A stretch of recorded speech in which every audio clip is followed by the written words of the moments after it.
नमस्ते मी रेखा, माझ्या स्वयंपाकघरात तुमच्या सगळ्यांचं स्वागत करते। आज मी बनवणार आहे बघा बटाट्याचा नाश्ता। म्हणजे ते एकदम मस्त बी लागतं असं क्रंची। आणि इथे मी 3 बटाटे उकडून घेतलेत, असे कापा करून उकडून घेतलेत म्हणजे लवकर उकडतात बटाटे, लवकर शिजले जातात। आता ह्याला आपण मॅश करून घ्यायचंय सगळे बटाट्यांना। हे बघा बटाटे चांगले असे चमच्याने मॅश करून घेतलेत बघा।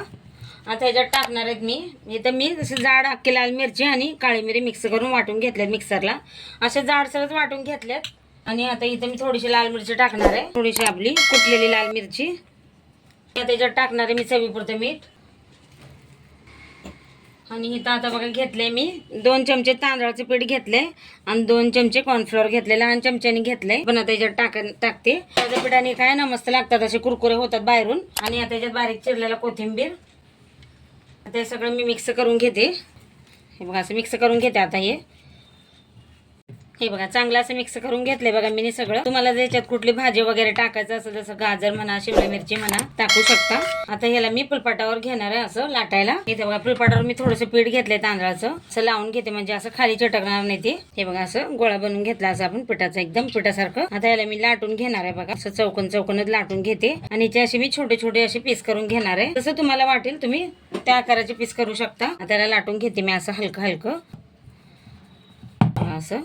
आणि आता याला मी सुरीने कट करून घेणार आहे। हे बघा साईडचं असं काढून घेते इकडून पण। त्याचे मी छोटे छोटे असे पीस करून घेणार आहे। असं सुरीला असं थोडंसं तेल लावून घ्यायचं म्हणजे चिटकणार नाही ते सगळं मी असं कट करून घेते। आता इकडून पण असं कट करून घेणार आहे। तुम्हाला जर असे याच्यावरून थोडेसे मोठे मोठे असे ठेवायचे असले ठेवू शकता, इथून मधून कट करू शकता। इथे मी असे छोटे छोटे करून घेणार आहे बघा, असे एवढे एवढे म्हणजे मस्त लागतात असे ते खायला। बघा असे लहान लहान करून घेते मी असं। बघा सगळे आता असंच कट करून घेते मी। हे बघा असं, हे बघा सगळे असे बनवून घेतलेत मी। आता यांना मी तळून घेणार आहे। इथं बघा कढईत तेल गरम करायला ठेवले मी, गॅस कमीच ठेवला आणि तेल गरम आहे। आता त्याच्यात थोडंसं मी टाकून बघते बघा। हे बघा तेल असं चांगलं गरम झालेलं आहे। आता ह्याला मी एक एक तेलामध्ये सोडते, एक एक पीस असं सोडणार आहे मी तेलामध्ये। मस्त आपल्याला याला फ्राय करून घ्यायचं आहे म्हणजे तळून घ्यायचं आहे। तुम्ही याला असं तव्यावर असं आलटी पलटी करून पण फ्राय करू शकता। आता सगळे मी असे थोडे थोडे तळून घेणार आहे, जेवढं कढईत बसतील तेवढे।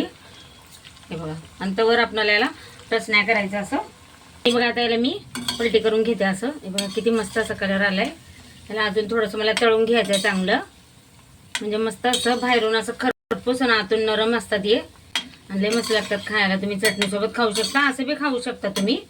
हे बघा त्याला अजून थोडंसं तळून घेते चांगलं। बघा किती मस्त तळून झालेत बघा, एकदम मस्त। ते बाहेरून आणतो का नाही आपण मक्केन, तर बाहेरून आणण्याची काय गरज, असं घरातच बनवून खाऊ शकतो आपण। हे बघा किती मस्त तळून घेतलेत मी आत, असं बाहेरून कुरकुरीत आणि आतून नरम। हे बघा आता बाकीचे पण सगळे मी असे तळून घेते, काढून घेते बाहेर मस्त असे। हे बघा आता दुसरं पण टाकते ह्याच्यात तळायला। हे बघा असं गोल करायचं असेल, टिक्कीसारखं करायचं असेल तर करू शकता। मी असे छोटे छोटे पीस करून घेतलेत, मस्त वाटतात ते। हे बघा आता हे दुसरं पण मी असे तळून घेते। हे बघा मस्त कुरकुरीत तयार झाला आपला बटाट्याचा नाश्ता पण। त्याच्यासोबत बघा चटणी पण बनवली आहे। व्हिडिओ आवडला तर एक लाईक नक्की करा।